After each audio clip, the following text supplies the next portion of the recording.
And WrestleMania 3 ends with real American blasting, a Hulk Hogan pose down, and Andre the Giant and Bobby Heenan stunned in their failure. One of the most important matches not only in WrestleMania history, but WWE history itself. Up next, we jump ahead to WrestleMania 5 in Atlantic City, New Jersey. Those with tickets didn't know it as they entered the venue that evening, but they were about to witness one of WrestleMania's biggest upsets take place right in front of their eyes. The Ultimate Warrior captured the WWE Intercontinental Championship at the inaugural SummerSlam in 1988 by blitzing the Honky Tonk Man, ending his record reign in a little over 30 seconds. Since then, he seemed unstoppable, a lock to become WWE Champion one day. Two people who were not impressed were ravishing Rick Rude and his manager Bobby the Brain Heenan. The 1987 Slammy Award winner for Best Body felt that Warrior was nothing special, both in-ring and even in terms of physique. This led to Rude challenging Warrior to a super pose down at the 1989 Royal Rumble, where the winner would be decided by the WWE Universe's approval. Pretty quickly, it was clear that the Ultimate Warrior was going to be crowned the people's choice, and Rude was livid. He'd launch a vicious attack, bringing the competition to an abrupt end. That would lead to the signing of the contract for the two to compete in the Intercontinental Championship match at WrestleMania 5, and the world felt that Warrior would destroy his brash challenger. Heenan was desperate to have WWE Gold in his vaunted Heenan family ranks, and he knew that the Ravishing One was the right man for the job. They told anyone who'd listened that Rude was going to beat the Ultimate Warrior at WrestleMania, and now the time had come. Had they backed Warrior into a corner, or were they about to realize they'd bitten off far more than they could chew? That's a question only you can answer. Had steamrolled his challenger in the opening moments.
Enough time to get his knees up and block the attack.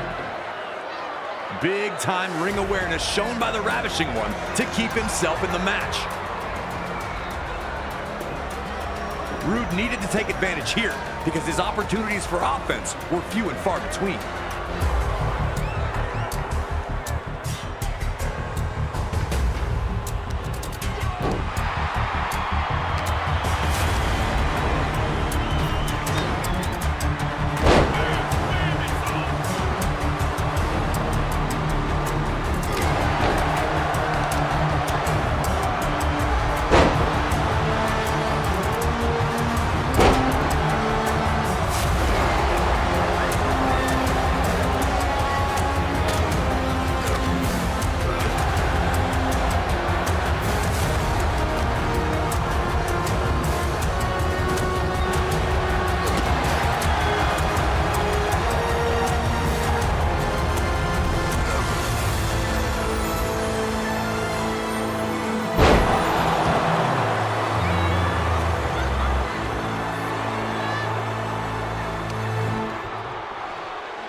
pulling a fast one.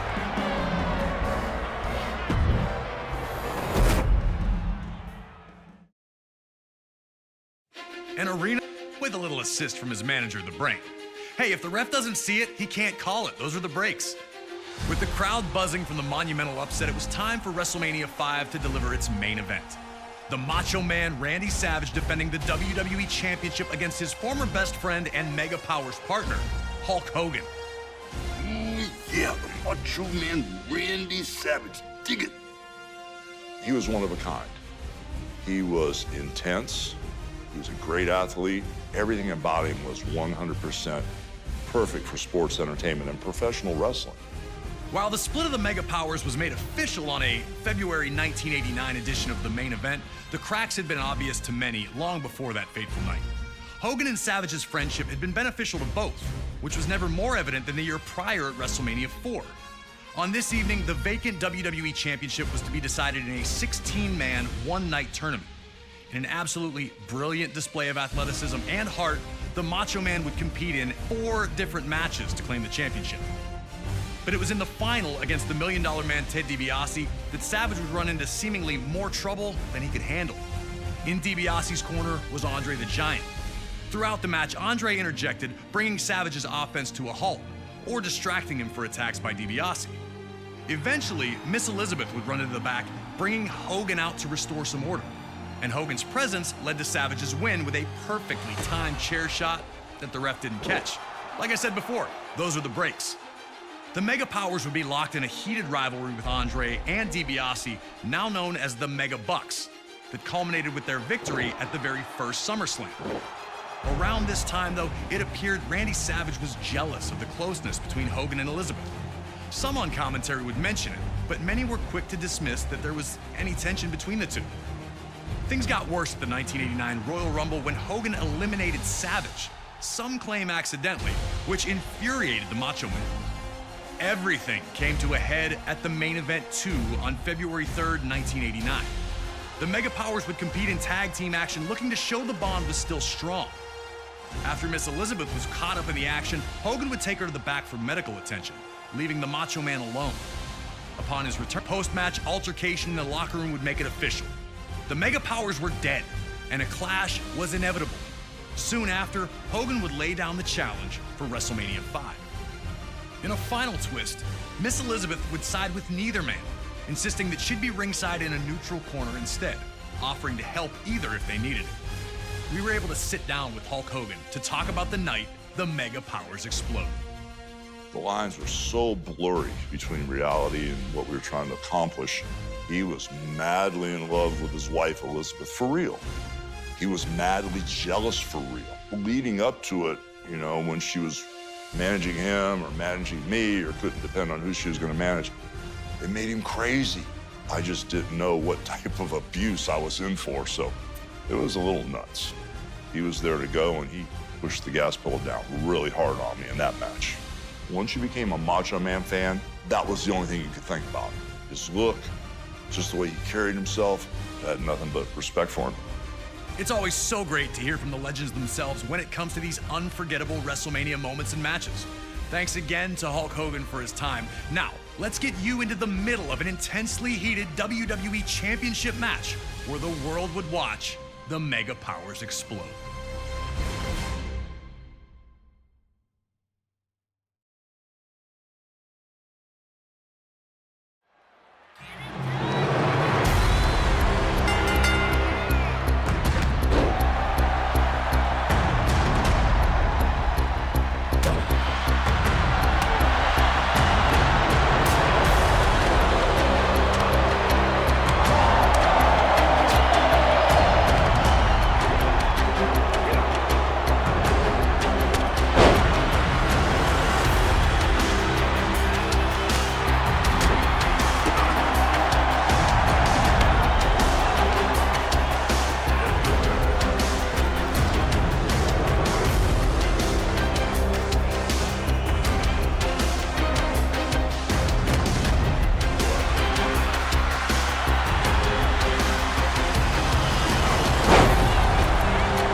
into this match incensed and had slowed things down, looking to restore some order.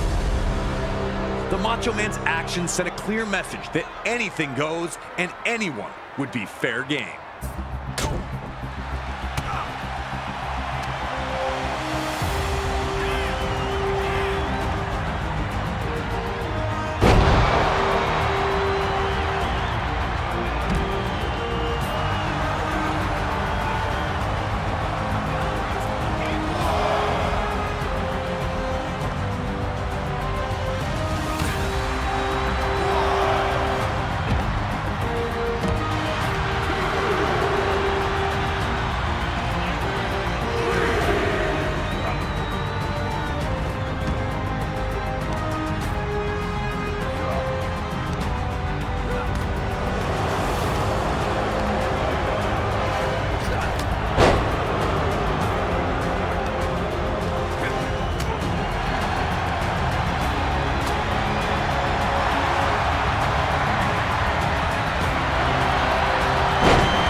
Savage had. Why not go for the leg drop? Hogan's flash of offense is extinguished as quickly as it started, and Randy Savage seemed to have Hogan on the brink of exhaustion in their mega power collision.